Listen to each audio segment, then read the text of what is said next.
नमः शिवाय। हे प्रिय शिव भक्तों, आज हम श्री शिव महापुराण की सप्तरुद्र संहिता के अंतर्गत प्रवेश कर रहे हैं। इसके अंतर्गत भोलेनाथ के सद्दोजात, वामदेव, तत्पुरुष, अघोर और ईशान नामक 5 अवतारों का वर्णन आप श्रवण करेंगे। आइए भगवान भोलेनाथ को नमन करते हुए, उनका स्तवन करते हुए अपनी श्री सतरुद्र संहिता का पाठ प्रारंभ करते हैं। ओम नमः शिवाय। ध्याय नित्यं महेशं रजतगिरिनिभं चारुचन्द्रावतंसं रत्नकल्पोज्ज्वलांग परशुमृगवराभीतिहस्तं प्रसन्नं पद्मासीनं समन्तातिस्तुतं मर्गरेण व्याघ्रकृतिं वसानं विश्वाद्यं विश्वबीजं निखिलविहरणं पंचवक्त्रं त्रिनेत्रकं श्री शिवाय नमस्तुभ्यं। वंदे महानंदमनंतलीलं महेश्वरं सर्वविभुं महान्तं गौरीप्रियं कार्तिक विघ्नराज समुद्भवं शंकरमादिदेवं नमामि। जो परमानंदमय हैं, जिनकी लीलाएं अनंत हैं, जो ईश्वरों के भी ईश्वर हैं, सर्वव्यापक हैं, महान हैं, गौरी के प्रियतम तथा स्वामी कार्तिक और विघ्नराज गणेश जी को उत्पन्न करने वाले हैं, उन आदिदेव भगवान भोलेनाथ की मैं वंदना करता हूँ। शौनक जी ने कहा, महाभाग सूत जी, आप तो पुराणकर्ता व्यास जी के शिष्य तथा ज्ञान और दया की निधि हैं। अतः अब आप शंभु के उन अवतारों का वर्णन कीजिए जिनके द्वारा उन्होंने सत्पुरुषों के कल्याण किया। सूत जी बोले, शौनक जी, आप तो मननशील व्यक्ति हैं, अतः अब मैं आपसे शिव शंकर भोलेनाथ के उन अवतारों का वर्णन करता हूँ। आप अपनी इंद्रियों को वश में करके श्रद्धा भक्ति पूर्वक मन लगाकर श्रवण कीजिए। हे मुनि, पूर्व काल में सनत कुमार जी ने नंदीश्वर से, जो सत्पुरुषों की गति तथा शिव स्वरूप ही हैं, यही प्रश्न किया था। उस समय नंदीश्वर भगवान जी ने भोलेनाथ का स्मरण करते हुए उन्हें ये उत्तर दिया था। नंदीश्वर ने कहा था, मुनि, यों तो सर्वव्यापी सर्वेश्वर भोलेनाथ के कल्प कल्पांतरों में असंख्य अवतार हुए हैं, तथापि इस समय मैं अपनी बुद्धि के अनुसार उनमें से कुछ का वर्णन करता हूँ। 19वां कल्प, जो श्वेत लोहित नाम से विख्यात है, उसमें शिवजी जी का सद्दोजात नामक अवतार हुआ था। उनका प्रथम अवतार कहलाता है। उस कल्प में जब ब्रह्मा परब्रह्म का ध्यान कर रहे थे, उसी समय एक श्वेत और लोहित वर्ण वाला शिखाधारी कुमार उत्पन्न हुआ। उसे देखकर ब्रह्मा ने मन ही मन विचार किया। जब उन्हें यह ज्ञात हो गया कि यह पुरुष ब्रह्म रूपी परमेश्वर है, तब उन्होंने अंजलि बांधकर उसकी वंदना की। फिर जब भुवनेश्वर ब्रह्मा को पता लग गया कि यह सद्दोजात कुमार शिव ही हैं, तब उन्हें महान हर्ष हुआ। वे अपनी सद्बुद्धि से बारंबार उस पर ब्रह्म का चिंतन करने लगे। ब्रह्मा जी ध्यान कर ही रहे थे कि वहाँ श्वेत वर्ण वाले 4 यशस्वी कुमार प्रकट हुए। वे परमोत्कृष्ट, ज्ञान संपन्न तथा परब्रह्म के स्वरूप थे। उनके नाम थे सुनंद, नंदन, विश्वनंदन और उपनंदन। ये सब के सब महात्मा थे और ब्रह्मा जी के शिष्य हुए। इनसे वह ब्रह्मलोक व्याप्त हो गया। तदनंतर सद्दोजात से प्रकट हुए परमेश्वर भोलेनाथ ने परम प्रसन्न होकर ब्रह्मा को ज्ञान तथा सृष्टि रचना की शक्ति प्रदान की।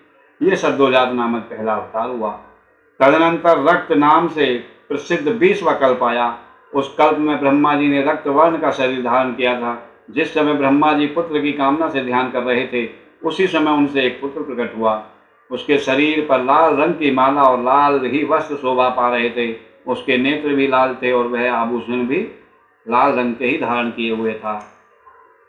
उस महान आत्मबल से उत्पन्न कुमार को देखकर ब्रह्मा जी ध्यानस्थ हो गए। जब उन्हें ज्ञात हो गया कि ये वामदेव शिव हैं, तब उन्होंने हाथ जोड़कर उस कुमार को प्रणाम किया। तत्पश्चात उनके विरजा, विवाह, विशोक और विश्वभावन नाम के 4 पुत्र हुए, जो सभी लाल वस्त्र धारण किए हुए थे। तब वामदेव रूपधारी परमेश्वर शंभु ने प्रसन्न होकर के ब्रह्मा को ज्ञान तथा सृष्टि रचना की शक्ति प्रदान की। यह वामदेव का दूसरा अवतार था। इसके बाद 21वां कल्प आया, जो पीतवासा नाम से कहलाता है। उस कल्प में महाभाग ब्रह्मा पीत वस्त्रधारी थे। जब वे पुत्र की कामना से ध्यान कर रहे थे, उस समय उनसे एक महातेजस्वी कुमार उत्पन्न हुआ। उस प्रौढ़ कुमार की भुजाएं विशाल थीं और उसके शरीर पर पीतांबर झलमला रहा था। उस ध्यान मग्न बालक को देखकर ब्रह्मा जी ने अपनी बुद्धि के बल से उसे तत्स्वरूप शिव समझा। तब उन्होंने ध्यान युक्त चित्त से संपूर्ण लोकों द्वारा नमस्कृत महादेवी शांकरी गायत्री ओम तत्पुरुषाय विद्महे महादेवाय धीमहि। इस गायत्री मंत्र का जप करके उन्हें नमस्कार किया। इससे महादेव जी प्रसन्न हो गए। तत्पश्चात उनके पास भाग से पीत वस्त्रधारी दिव्य कुमार प्रकट हुआ। वे सब के सब योग मार्ग के प्रवर्तक हुए। यह तत्पुरुष नामक भगवान भोलेनाथ का तीसरा अवतार हुआ। तत्पश्चात स्वयंभू ब्रह्मा के उस पीतवर्ण नामक कल्प के बीच जाने पर पुनः दूसरा कल्प प्रवृत्त हुआ। उसका नाम था शिव। जब एकाणवक की दशा में 1 सहस्त्र दिव्य वर्ष बीत गए, तब ब्रह्मा जी प्रजाओं की सृष्टि करने की इच्छा से दुखी होकर के विचार करने लगे।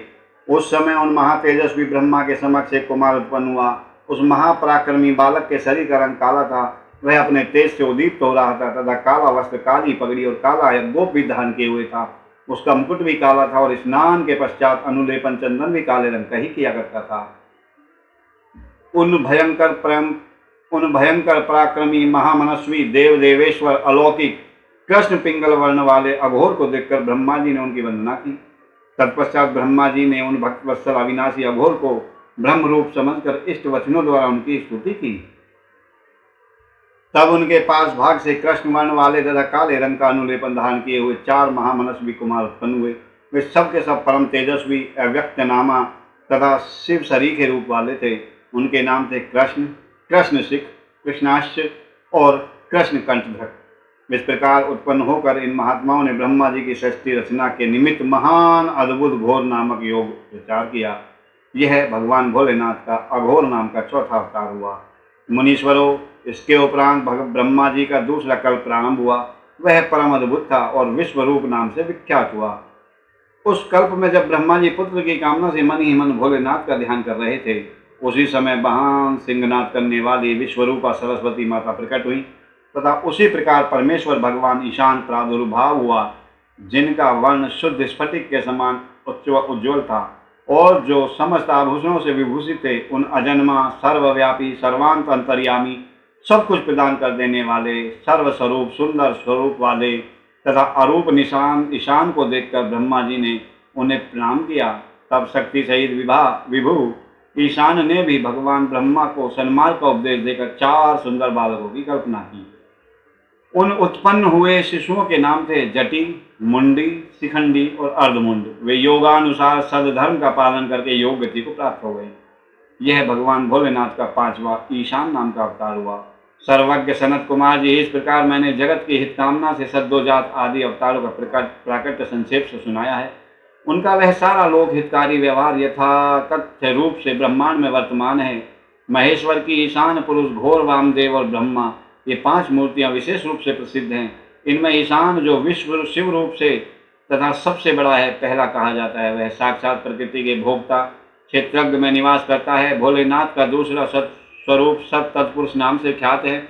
वह गुणों के आश्रय रूप तथा भोग्य सर्वज्ञ में अधिष्ठित है। पिनाकधारी शिव का जो अघोर नामक तीसरा स्वरूप है, वह धर्म के लिए अंगों सहित बुद्धि तत्व का विस्तार करके अंदर विराजमान रहता है। वामदेव नाम वाला अवतार, चौथा अवतार, अहंकार का अधिष्ठान है। वह सदा अनेकों प्रकार के कार्य करता है। विचारशील बुद्धिमानों का कथन है कि शंकर जी का ईशान संज्ञक स्वरूप सदा कर्ण, वाणी और सर्वव्यापी आकाश का अधीश्वर है तथा महेश्वर का पुरुष नामक रूप त्वक, पाणी और स्पर्श गुण विशिष्ट वायु का स्वामी है।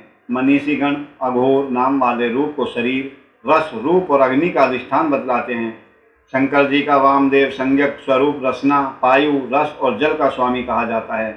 प्राण, उपस्थ, गंध और पृथ्वी का ईश्वर शिव शंकर भोलेनाथ का सद्योजात नामक रूप बताया जाता है। कल्याणकामी मनुष्यों को शंकर जी के इन स्वरूपों की सदा प्रयत्न वंदना करनी चाहिए, क्योंकि ये श्रेय प्राप्ति में एकमात्र हेतु हैं। जो मनुष्य इन सद्योजात आदि अवतारों के प्राकट्य को पढ़ता अथवा सुनता है, वह जगत में समस्त काम्य भोगों का उपभोग करके अंत में परम गति को प्राप्त होता है।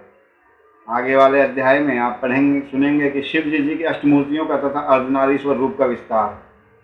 नंदीश्वर जी कहते हैं, ऐश्वर्यशाली मुने, अब तुम महेश्वर के उन श्रेष्ठ अवतारों का वर्णन श्रवण करो जो लोक में सबसे संपूर्ण कार्यों को पूर्ण करने वाले अतएव सुखदाता हैं। तात यह जगत उन परमेश्वर शंभु की 8 मूर्तियों का ही स्वरूप है।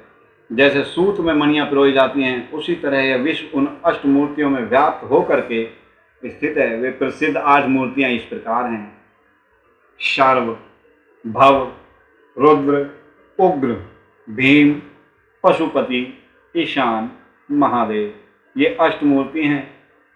शिवजी जी के इन सर्व आदि अष्टमूर्तियों द्वारा पृथ्वी, जल, अग्नि, वायु, आकाश, क्षेत्रज्ञ, सूर्य और चंद्रमा अधिष्ठित हैं। शास्त्र का ऐसा निश्चय है कि कल्याणकर्ता महेश्वर का विशंभरात्मक रूप भी चराचर विश्व को धारण किए हुए है। परमात्मा शिव का सलीलात्मक रूप जो समस्त जगत को जीवन प्रदान करने वाला है, भव नाम से कहा जाता है। जो जगत के बाहर भीतर वर्तमान है और स्वयं ही विश्व का भरण पोषण करता है तथा स्पंदित होता है। उग्र रूपधारी प्रभु के उस रूप को सतपुरुष उग्र रूप कहते हैं। महादेव का जो सबसे अवकाश देने वाला सर्वव्यापी आकाशात्मक रूप है, उसे भीम कहते हैं। वह भ्रतवंद का भेदक है। जो रूप समस्त आत्माओं का अधिष्ठान, संपूर्ण क्षेत्रों में निवास करने वाला और जीवों के भव पास का छेदक है, उसे हम पशुपति का रूप में कहते हैं। महेश्वर का संपूर्ण जगत को प्रकाशित करने वाला जो सूर्य नामक रूप है, उसे ईशान कहते हैं। वह धूलोक में भ्रमण करता है। अमृतमयी रश्मियों वाला जो चंद्रमा संपूर्ण विश्व को आह्लादित करता है, शिव का वह रूप महादेव नाम से भी पुकारा जाता है। आत्मा परमात्मा शिव का 8वां रूप है। यह मूर्ति अन्य मूर्तियों की व्यापिका है, इसलिए सारा विश्व शिवमय है। जिस प्रकार वृक्ष के मूल को सींचने से उसकी शाखाएं पुष्पित हो जाती हैं, उसी तरह शिव का पूजन करने से शिव स्वरूप विश्व परिपुष्ट होता है। जैसे इस लोक में पुत्र पौत्र आदि को प्रसन्न देखकर पिता हर्षित होते हैं, उसी तरह विश्व को भली भांति हर्षित देखकर शंकर जी को आनंद मिलता है। इसलिए यदि कोई किसी भी देहधारी को कष्ट देता है तो निसंदेह मानो उसने अष्टमूर्ति शिव का अनिष्ट किया है। सनत कुमार जी, इस प्रकार भगवान शिव अपनी अष्टमूर्तियों द्वारा समस्त विश्व को अधिष्ठित करके विराजमान हैं। अतः तुम पूर्ण भक्ति भाव से उन परम कारण रुद्र का भजन करो। प्रिय सनत कुमार जी, अब तुम शिव शंकर भोलेनाथ के अनुपम अर्धनारीश्वर रूप का वर्णन सुनो। महाप्राज्ञ वह रूप ब्रह्मा जी की कामनाओं को पूर्ण करने वाला है। सृष्टि के आदि में जब सृष्टिकर्ता ब्रह्मा द्वारा रची हुई सारी प्रजाएं विस्तार को नहीं प्राप्त हुई, तब ब्रह्मा उस दुख से दुखी होकर चिंताकुल हो गए। उसी समय ये आकाशवाणी में ब्रह्मा जी, अब मैथुनी सृष्टि की रचना करो। इस व्योम वाणी को सुन करके ब्रह्मा ने मैथुनी सृष्टि उत्पन्न करने का विचार किया, परंतु इससे पहले नारियों का कुल ईशान से प्रकट ही नहीं हुआ था। इसलिए पद्म योनि ब्रह्मा मैथुनी सृष्टि रचने में समर्थ न हो सके। तब वे यों विचार करके कि शंभु की कृपा से बिना मैथुनी प्रजा उत्पन्न नहीं हो सकती, तप करने को उद्यत हो गए। उस समय ब्रह्मा पराशक्ति शिवा सहित परमेश्वर शिव का प्रेम पूर्वक हृदय में ध्यान करके घोर तप करने लगे। तदनंतर तपो अनुष्ठान में लगे हुए ब्रह्मा के उस तीव्र तप से थोड़े ही समय में भोलेनाथ प्रसन्न हो गए। तब वे कष्टहारी शंकर पूर्ण सच्चिदानंद की कामदा मूर्ति में प्रविष्ट होकर अर्धनारीश्वर के रूप से ब्रह्मा के निकट प्रकट हो गए। उन देवादिदेव शंकर को पराशक्ति शिवा के साथ आया हुआ देख करके ब्रह्मा ने दंड की भांति पृथ्वी पर लेटकर उन्हें प्रणाम किया और फिर वे हाथ जोड़कर स्तुति करने लगे। तब विश्वकर्ता देवादिदेव महादेव महेश्वर परम प्रसन्न होकर ब्रह्मा से मेघ की सी वाणी में बोले। उन्होंने कहा, महाभागवत मेरे प्यारे पुत्र पितामह, मुझे तुम्हारा सारा जब मनोरथ पूर्णतः ज्ञात हो गया है। तुमने जो इस समय प्रजाओं की वृद्धि के लिए घोर तप किया है, तुम्हारे उस तप से मैं प्रसन्न हो गया हूँ और तुम्हें तुम्हारा अभिष्ट प्रदान करूंगा। यों स्वभाव से ही मधुर तथा परम उदार वचन कहने वाले भोलेनाथ ने अपने शरीर के अधभाग से शिवा देवी को अलग कर दिया।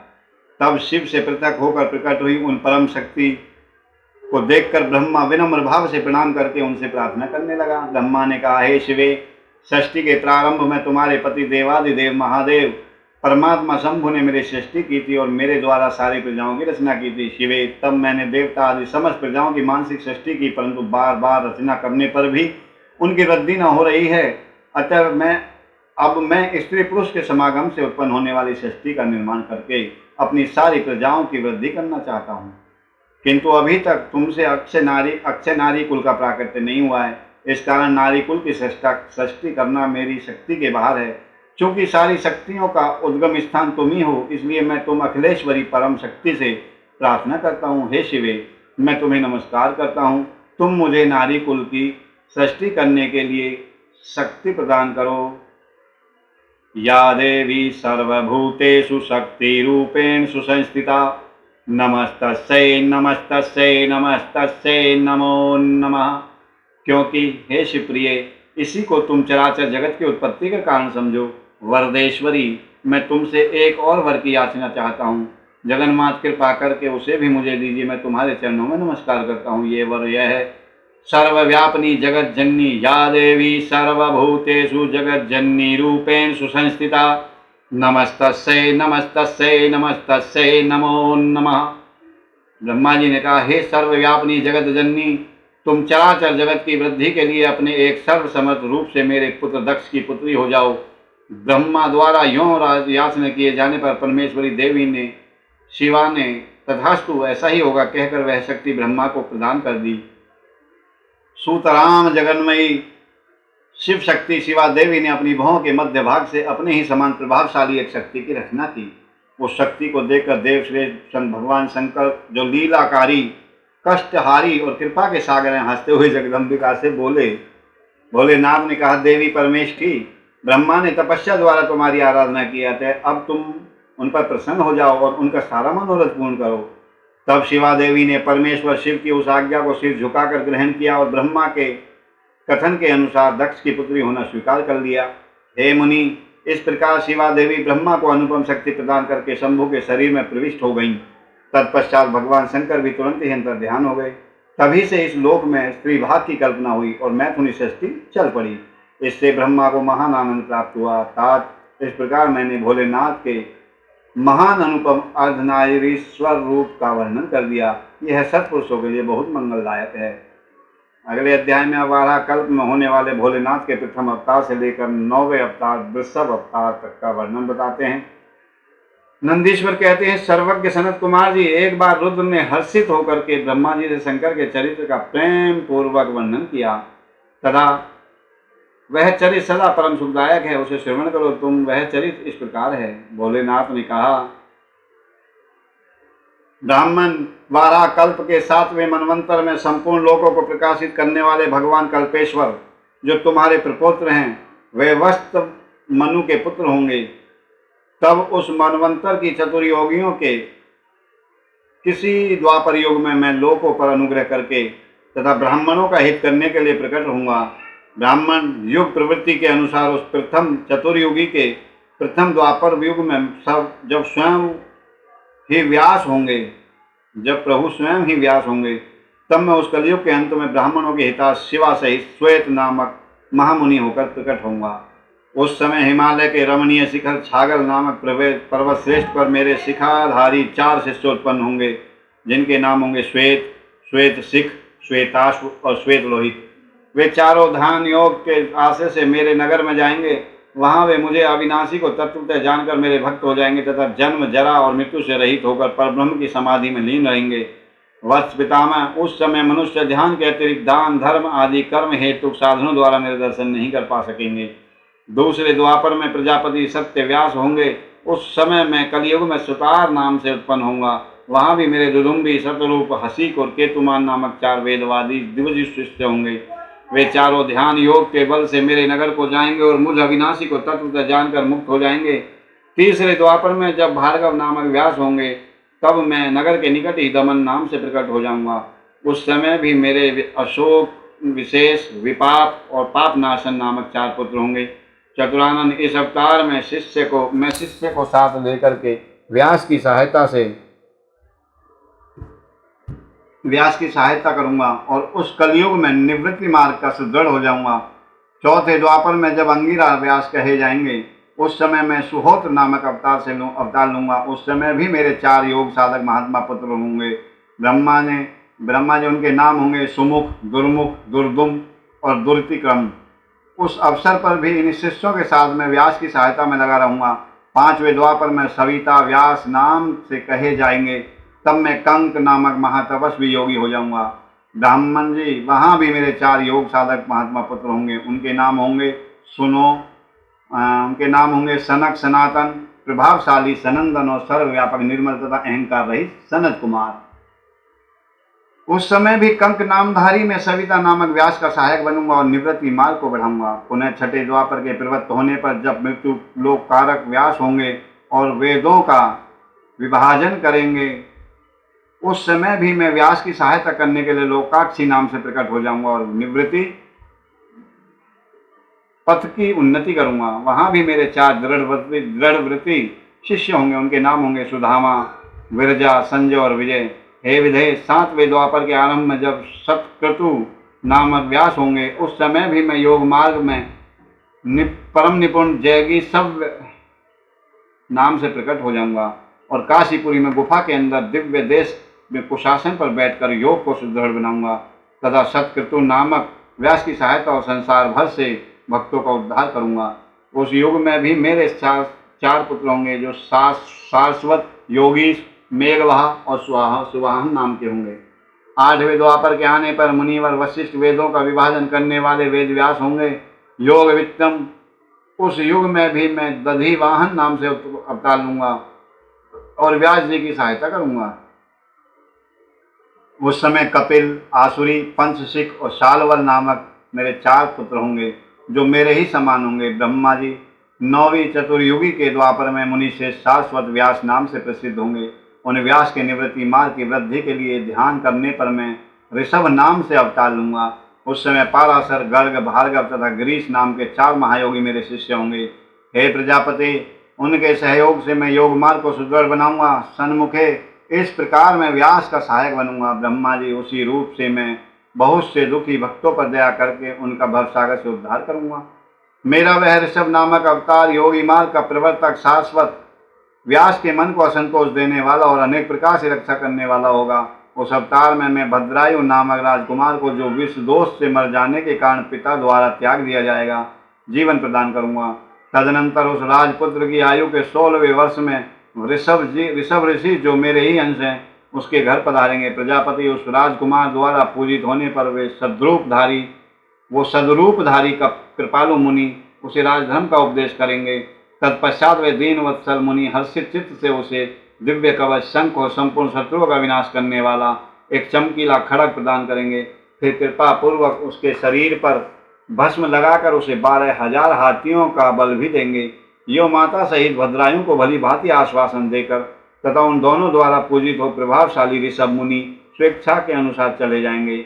ब्रह्मा जी तब राजश्री भद्रायु भी रिपुगणों को जीत करके और कीर्ति मालिनी के साथ विवाह करके धर्मपूर्वक राज्य करेंगे।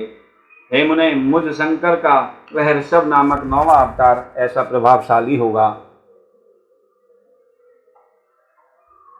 तथा दीनों के लिए सत्पुरुषों की गति तथा दीनों के लिए बंधु साहित्यकारी होगा। मैंने उसका वर्णन तुम्हें सुना दिया है। यह ऋषभ चरित्र परम पावन और महान तथा स्वर्ग, यश और आयु को देने वाला है, अतः इसे प्रयत्न पूर्वक सुनना चाहिए। अगले अध्याय में भोलेनाथ द्वारा 10वें से लेकर 28वें योगेश्वर अवतारों का वर्णन किया जाता है। भोलेनाथ कहते हैं, ब्राह्मण, हे ब्रह्मा, 10वें द्वापर में त्रिधामा नाम के मुनि व्यास होंगे। वे हिमालय के रमणीय शिखर पर्वतोत्तम भृगुतुंग पर निवास करेंगे। वहां भी मेरे श्रुति विदित 4 पुत्र होंगे। उनके नाम होंगे भृंग, बलबंधु, नरामित्र और तपोधन। केतु श्रृंग। 11वें द्वापर में जब त्रिव्रत नामक व्यास होंगे, तब मैं कलयुग में गंगा द्वार में तप नाम से प्रकट हो जाऊंगा। वहां भी मेरे लंबोदर, लंबाक्ष, केशलंब और प्रलंबक नामक 4 दृढ़वृत्ति पुत्र होंगे। 12वीं चतुर्युगी के द्वापर में सततेजा नाम के व्यास होंगे। उस समय में द्वापर के समाप्त होने पर कलयुग में हेम कुंचक में जाकर अत्रि नामक नाम से अवतार लूंगा और व्यास जी की सहायता के लिए निवृत्ति मार्ग को प्रतिष्ठित करूंगा। हे महामुने, वहां भी मेरे सर्वज्ञ, समय, समबुद्धि, साध्य और सर्व नामक 4 उत्तम योगी पुत्र होंगे। 13वें द्वापर युग में जब धर्म स्वरूप नारायण व्यास होंगे, तब मैं पर्वत श्रेष्ठ गंधमादन पर बालिख्या आश्रम में महामुनि बलिस नाम से उत्पन्न हो जाऊंगा। वहां भी मेरे सुधामा, काश्यप, वशिष्ठ और विरजा नामक पुत्र होंगे। 14वीं चतुर्युगी के द्वापर में जब रक्ष नामक व्यास होंगे, उस समय मैं अंगिरा के वश में गौतम नाम से उत्पन्न हो जाऊंगा।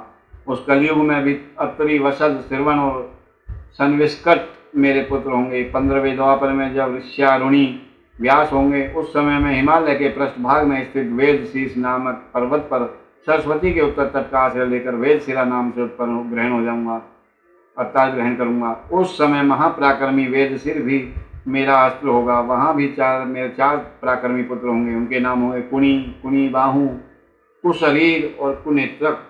16वें द्वापर में जब व्यास का नाम देव होगा, तब मैं योग प्रदान करने के लिए परम पुण्य गोकर्ण वन में गोकर्ण नाम से प्रकट हो जाऊंगा। वहां भी मेरे कश्यप, उष्णा, च्यवन और बृहस्पति नाम के 4 पुत्र होंगे। वे जल के समान निर्मल और योगी होंगे तथा उसी मार्ग के आश्रय से शिवलोक को प्राप्त हो जाएंगे। 17वीं चतुर्युगी के द्वापर युग में देव कृतंजय व्यास होंगे। उस समय में हिमालय के अत्यंत ऊंचे एवं रमणीय शिखर महालय पर्वत पर गुहावासी नाम से अवतार धारण करूंगा, क्योंकि हिमालय शिव क्षेत्र कहलाता है। वहीं उतथ्य, वामदेव, महायोग और महाबल नाम के 4 पुत्र होंगे।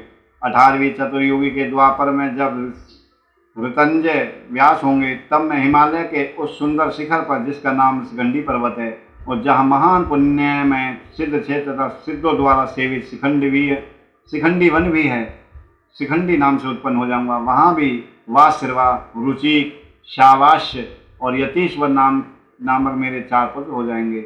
19वें द्वापर में महामुनि भारद्वाज व्यास होंगे। उस समय भी मैं हिमालय के शिखर पर माली नाम से उत्पन्न होऊंगा और मेरे सिर पर लंबी लंबी जटाएं होंगी। वहाँ भी मेरे सागर के से गंभीर स्वभाव वाले हिरण्यनामा, कौशल्य, लोकाक्षी और पृथ्वी नामक पुत्र होंगे।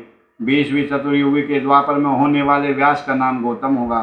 तब मैं भी हिमवान के पृष्ठभाग में स्थित पर्वतश्रेष्ठ अट्ठाहस पर, जो सदा देवता, मनुष्य, यक्षेंद्र, सिद्ध और चारणों द्वारा अधिष्ठित रहता है, अट्ठास नाम से अवतार ग्रहण करूंगा।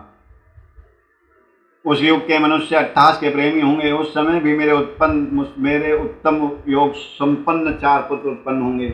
उनके नाम होंगे सुमंत, वरवरी, विद्वान, कबंध और कुणिकंधर। 21वें द्वापर में जब वात्सर्वा नाम व्यास होंगे, तब मैं दारुक नाम से प्रकट हो जाऊंगा, इसलिए उस शुभ स्थान का नाम दारुवन पड़ जाएगा। वहाँ भी मेरे प्लक्ष, दाभार्यणी, केतुमान तथा गौतम नाम के 4 परम योगी पुत्र उत्पन्न होंगे। 22वीं चतुर्युगी के द्वापर में जब सुषमायन नामक व्यास होंगे, तब भी मैं वाराणसीपुरी में लांगली भीम नामक महामुनि के रूप में अवतरित होऊंगा। उस कलयुग में इंद्र सहित समस्त देवता मुझ हल आयुधधारी शिव का दर्शन करेंगे। उस अवतार में भी मेरे भल्लवी, मधु, पिंग और श्वेत केतु नामक 4 पुत्र परम धार्मिक होंगे। 23वीं चतुर्युगी में जब तृणबिंदु मुनि व्यास होंगे, तब मैं सुंदर कालिंजगिरी पर्वत पर श्वेत नाम से प्रकट होऊंगा। वहाँ भी मेरे उशिक, बृहस्व, देवल और कवि नाम से प्रसिद्ध 4 पुत्र होंगे। तब उस युग में मैं नैमिष क्षेत्र में शूली नामक महायोगी होकर उत्पन्न होऊंगा। उस युग में भी मेरे 4 तपस्वी शिष्य होंगे। उनके नाम होंगे शालिहोत्र, अग्निवेश, युवनाश और शरद वसु। 25वें द्वापर में जब व्यास शक्ति नाम से प्रसिद्ध होंगे, तब मैं प्रभावशाली एवं दंडधारी महायोगी के रूप में प्रकट होऊंगा। मेरा नाम मुंडीश्वर होगा। उस अवतार में भी छगल, कुंडकर्ण, कुंभांड और प्रवाहक मेरे तपस्वी शिष्य होंगे। 26वें द्वापर में जब व्यास का नाम पराशर होगा, तब मैं भद्रवट नामक नगर के सहिष्णु नामक से अवतार लूंगा। उस समय भी उलूक, विद्युत, शंबूक और अश्वलायन नाम वाले 4 तपस्वी शिष्य होंगे। 27वें द्वापर में जब जातुकर्ण व्यास होंगे, तब मैं भी प्रभास तीर्थ में सोम शर्मा नाम से प्रकट होऊंगा। वहाँ भी अक्षपाद, कुमार, उलूप और वत्स नाम से प्रसिद्ध मेरे 4 तपस्वी शिष्य होंगे। 28वें द्वापर में जब भगवान श्री हरि पाराशर के पुत्र के रूप में द्वैपायन नामक व्यास होंगे, तब पुरुषोत्तम श्री कृष्ण अपने छठे अंश से वसुदेव के श्रेष्ठ पुत्र के रूप में उत्पन्न होंगे और वासुदेव कहलाएंगे। उसी समय योगात्मा से मैं भी लोगों को आश्चर्य में डालने के लिए योग माया के प्रभाव से ब्रह्मचारी का शरीर धारण करके प्रकट हो जाऊंगा। फिर शमशान भूमि में मृतक रूप से पड़े हुए अविच्छिन्न शरीर को देखकर मैं ब्राह्मणों के हित साधन के लिए योग माया के आश्रय से उसमें घुस जाया करूंगा और फिर तुम्हारे तथा विष्णु के साथ मेरुगिरी की पुण्यमयी दिव्य गुहा में प्रवेश करूंगा। हे ब्राह्मण, वहाँ मेरा नाम लकुली होगा। इस प्रकार मेरा यह काया अवतार उत्कृष्ट सिद्ध क्षेत्र कहलाएगा और यह जब तक पृथ्वी कायम रहेगी तब तक लोक में परम विख्यात रहेगा। उस अवतार में भी मेरे 4 तपस्वी शिष्य होंगे, जिनके नाम होंगे कुशिक, गर्ग, मित्र और पौरुष्य होंगे। वे वेदों के पारगामी और विरेता ब्राह्मण योगी होंगे और माहेश्वर योग को प्राप्त करके शिवलोक को चले जाएंगे। उत्तम व्रत का पालन करने वाले मुनियों, इस प्रकार परमात्मा शिव ने वैवस्वत मनवंतर के सभी चतुर्युगियों के योगेश्वर अवतारों का सम्यक रूप से वर्णन किया था। विभो 28 व्यास क्रम से एक एक करके प्रत्येक द्वापर में होंगे और योगेश्वर अवतार प्रत्येक कलयुग में प्रारंभ में अपने प्रत्येक योगेश्वर अवतार के साथ उनके 4 अविनाशी शिष्य भी होंगे जो महान शिव भक्त और योग मार्ग की वृद्धि करने वाले होंगे। इन पशुपति के शिष्यों के शरीर पर भस्म रमी रहेगी, ललाट त्रिपुंड से सुशोभित रहेगा और रुद्राक्ष की माला भी इनका आभूषण होगी। ये सभी शिष्य धर्मपरायण, वेद वेदांग के पारगामी विद्वान और सदा बाहर भीतर से लिंगार्चन में तत्पर रहने वाले होंगे। ये शिव जी में भक्ति रखकर योग पूर्वक ध्यान में निष्ठा रखने वाले और जितेंद्रिय होंगे। विद्वानों ने इनकी संख्या 112 बतलाई है। इस प्रकार मैंने 28 युगों के क्रम से मनु से लेकर कृष्ण अवतार पर्यंत सभी अवतारों के लक्षणों का वर्णन कर लिया है। जब श्रुति समूहों का वेदांत के रूप में प्रयोग होगा तब उस कल्प में कृष्ण द्वैपायन व्यास होंगे जो महेश्वर ने ब्रह्मा जी पर अनुग्रह करके योगेश अवतारों का वर्णन किया और फिर वे देवेश्वर उनकी ओर दृष्टिपात करके वे ही अंतर ध्यान हो गए। बोलो हर हर महादेव। आज की कथा को यहीं विश्राम देते हैं। आइए भगवान भोलेनाथ की आरती करते हैं। ओम जय शिव ओंकारा, प्रभु हर शिव ओंकारा, ब्रह्मा विष्णु सदा शिव, भोले भोलेनाथ महाशिव, अर्धांगी धारा। ओम हर हर हर महादेव। एकानन चतुरानन पंचानन राजे, ओ भोले पंचानन राजे, हंसानन गरुड़ासन वृषवाहन साजे। ओम हर हर हर महादेव। 2 भुज 4 चतुर्भुज, 10 भुज थे सोहे, भोले 10 भुज थे सोहे।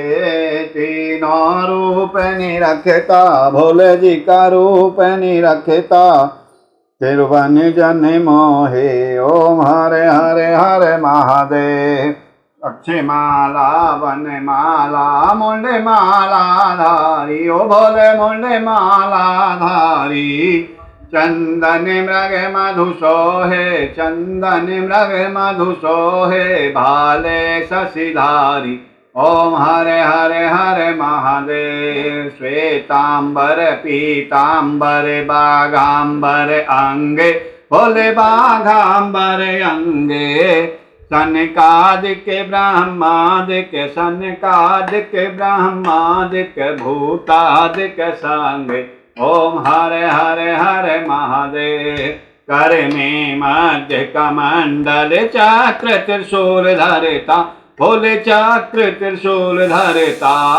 जग करता जग हरता, सुख करता दुख हरता, जग पालन करता।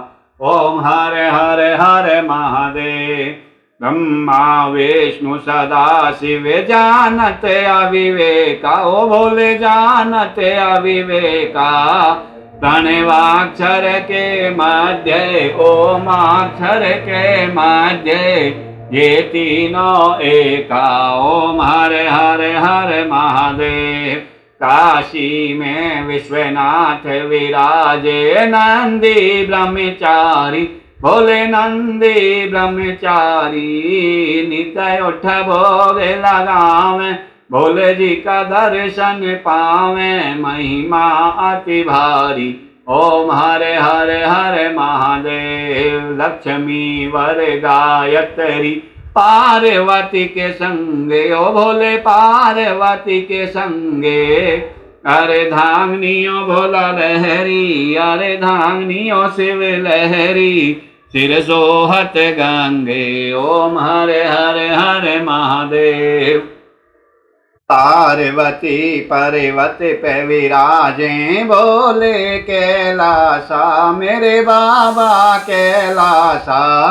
आके धतूर का भोजन, आके धतूर का भोजन, भस्मी में वासा। ओम हरे हरे हरे महादेव। त्रिगुण स्वामी जी की आरती, जो कोई नर गावे, ओ भोले प्रेम सहित गावे। कहते शिवानंद स्वामी मन भजत हरि हर स्वामी मन वांछित फल पावे। ओम हर हर हर महादेव। ओम जय शिव ओंकारा बोले हर शिव ओंकारा। भोला पार्वती का प्यारा शिव ओढ़े मृग छाला। शंभु पीते भंग प्याला बोले रहते मत वाला। जटा में गंगा विराजे मस्तक पे चंद्रमा सोहे आसन मृग छाला। ओम हर हर हर महादेव। कर्पूर गौरम करुणावतारम संसार सारम भुजगेन्द्रहारम सदा वसंतम हृदयारविंदे भवं भवानी सहितं नमामि। त्वमेव माता च पिता त्वमेव बन्धु सखा त्वमेव वेद्या ध्रुवं त्वमेव सर्वं मम देव देवा। गुरु विष्णु गुरु ब्रह्मा गुरु देवो महेश्वरा। गुरु साक्षात् परब्रह्मा तस्मै श्री गुरुवे नमः। सर्वे भवन्तु सुखिनः सर्वे सन्तु निरामया सर्वे भद्राणि पश्यन्ति मा फलेषु कदाचन। ओम धु शांति अंतरिक्ष ओम शांति पृथ्वी शांति राप शांति औषध वनस्पति विश्वदेवा शांति ब्रह्म शांति सामा शांति रेधि। ओम शांति शांति शांति ओम शांति शांति शांति ओम शांति शांति शांति। सर्वारिष्टासु शांतिर्भव। आवाहं न जानामि विसर्जनं पूजा चैव न जानामि। क्षमस्व परमेश्वरं मंत्रहीनं क्रियाहीनं भक्तिहीनं सुरेश्वरं। यत्पूजितं मया देव परिपूर्ण तदस्तु मे। ओम नमः शिवाय। हर हर महादेव।